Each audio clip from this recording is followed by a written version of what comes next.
سيد المرسلين رحمة للعالمين شفيع المذنبين سيد الأولين والآخرين سيدنا ومولانا محمد رسول رب العالمين وعلى آله وصحبه أجمعين. أما بعد فأعوذ بالله من الشيطان الرجيم. بسم الله الرحمن الرحيم.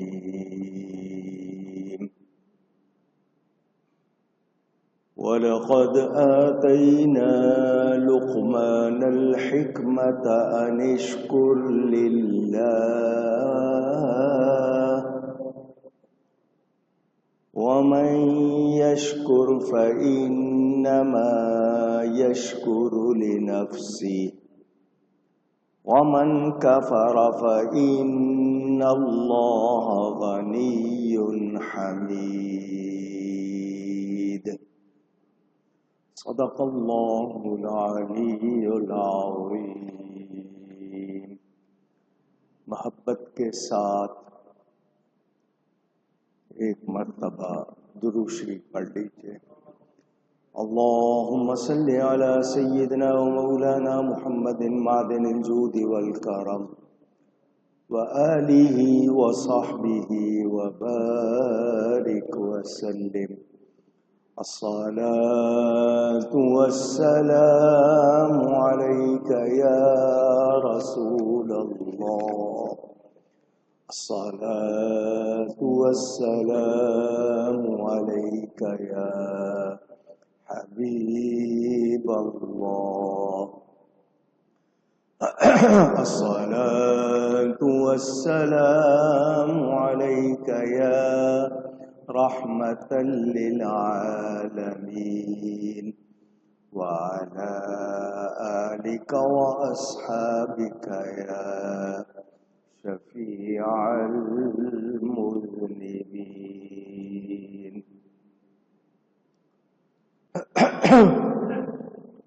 حمد و صلاۃ کے بعد قرآن کریم کی سورہ لقمان کی تفسیر کا بیان آپ سن رہے ہیں. گزشتہ جمعے عید میلاد النبی صلی اللہ علیہ وآلہ وسلم کی مناسبت سے بیان ہوا تھا. آج پھر مسلسل تفسیر کا بیان جہاں سے چھوٹا تھا وہیں سے پھر بیان کر رہا ہوں. اللہ تعالی مجھے حق بیان کرنے، ہم سب کو حق سن کر اس کو قبول کرنے، اس پر عمل کرنے اور اس پر قائم رہنے کی توفیق عطا فرمائے.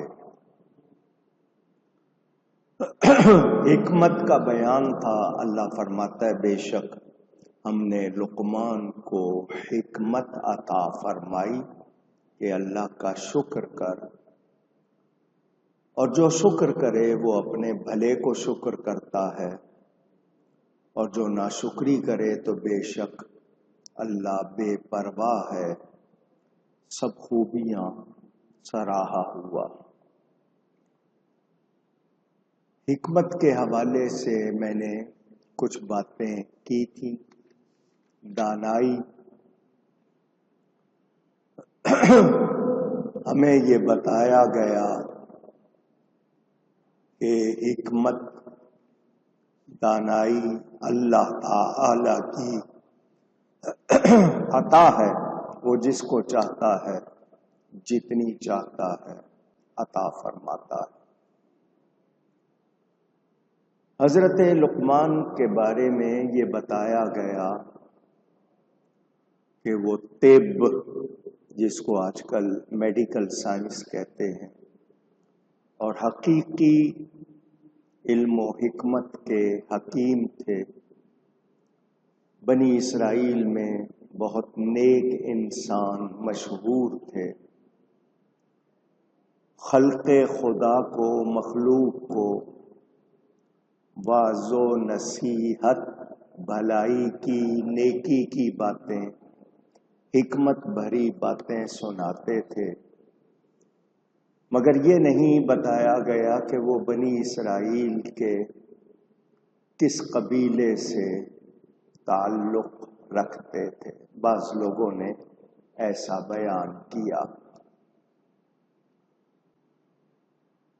یہ بھی بتایا گیا کہ حضرت لقمان فرماتے ہیں میں نے 4000 نبیوں سے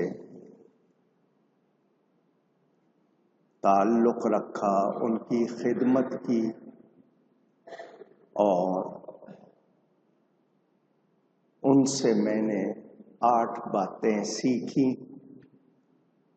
کہ نماز میں دل کی حفاظت، طعام میں حلق کی حفاظت، غیر کے گھر میں آنکھ کی حفاظت، لوگوں کے درمیان زبان کی حفاظت۔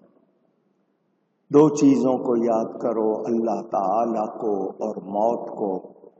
2 چیزوں کو بھول جاؤ، کسی پہ احسان کر کے بھول جاؤ، اور جو کوئی تمہیں ایذا پہنچائے وہ بھی بھلا دو۔ ہمیں حکمت کے حوالے سے، کیونکہ یعلمہم الکتاب والحکمہ، قرآن میں یہ بیان موجود ہے کہ نبی کتاب اور حکمت یعنی پختہ علم سکھاتے ہیں۔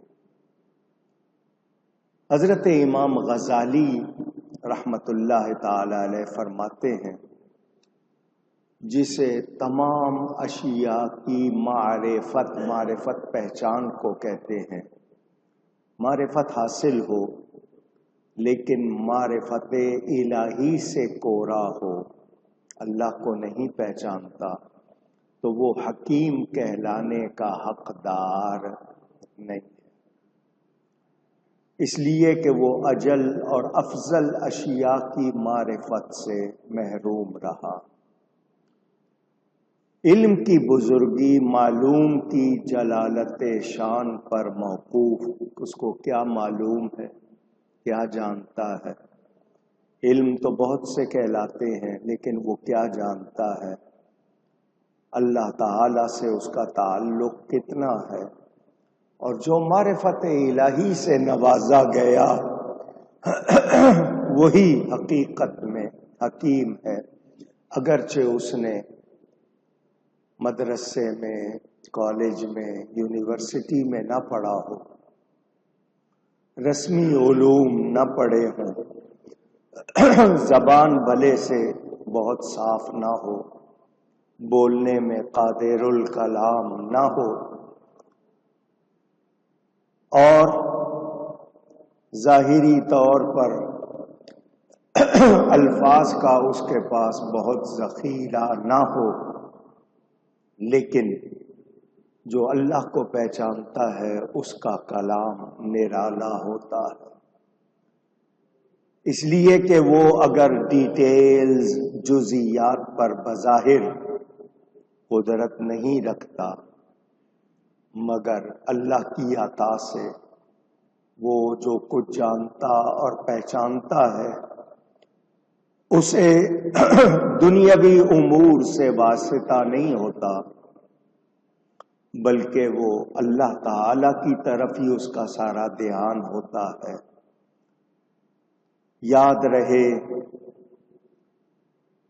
شرع پاک بھی ایسے کلمات کلیہ کو حکمت سے تعبیر کرتی ہے، اور ایسے کلمات کلیہ کے متکلم کو شریعت حکیم کہتی ہے جو معرفت الہی میں بولتا ہے، جس کی باتیں آپ کو حقیقت کی پہچان کراتی ہیں، اللہ کی پہچان کراتی ہیں۔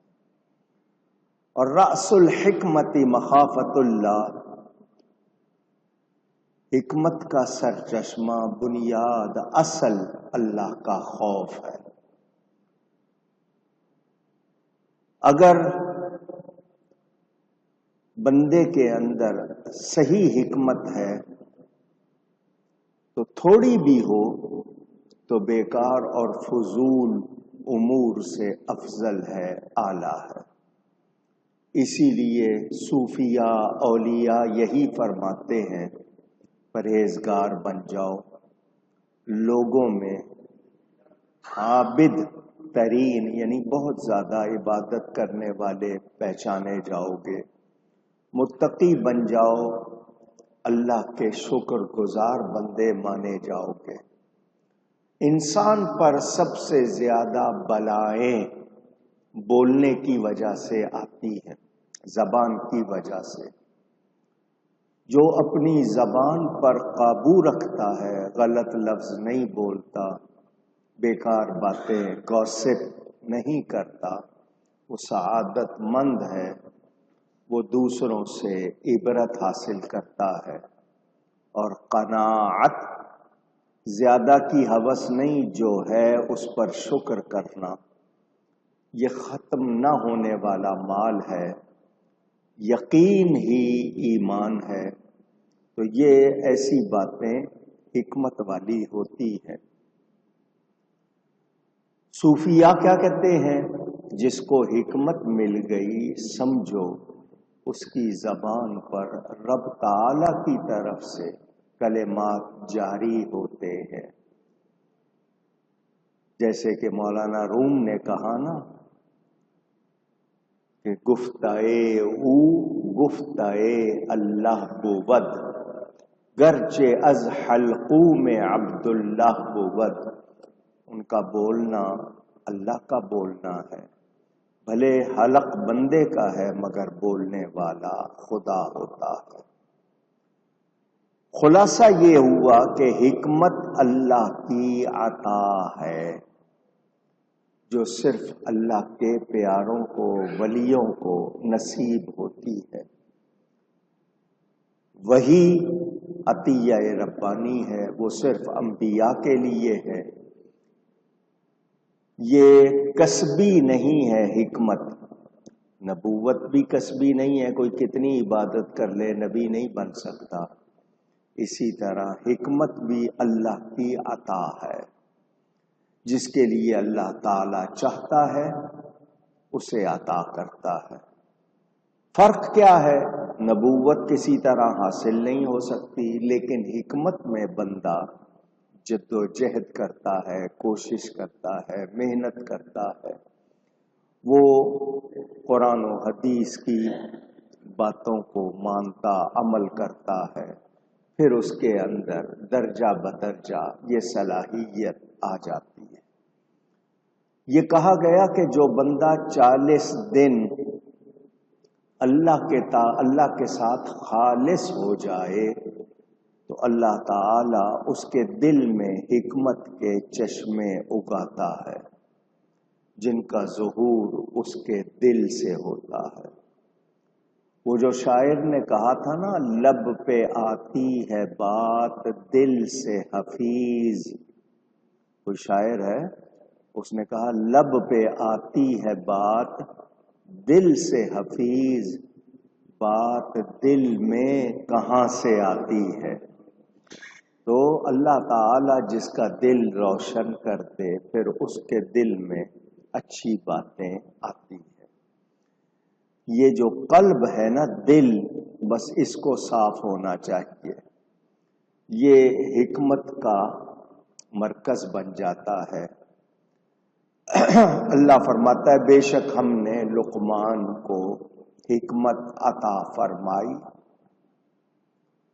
اور وہ جسے چاہتا ہے وَمَن يُؤْتِ الْحِكْمَةَ مَن يَشَاءُ وَمَن يُؤْتَ الْحِكْمَةَ فَقَدْ أُوتِيَ خَيْرًا كَثِيرًا۔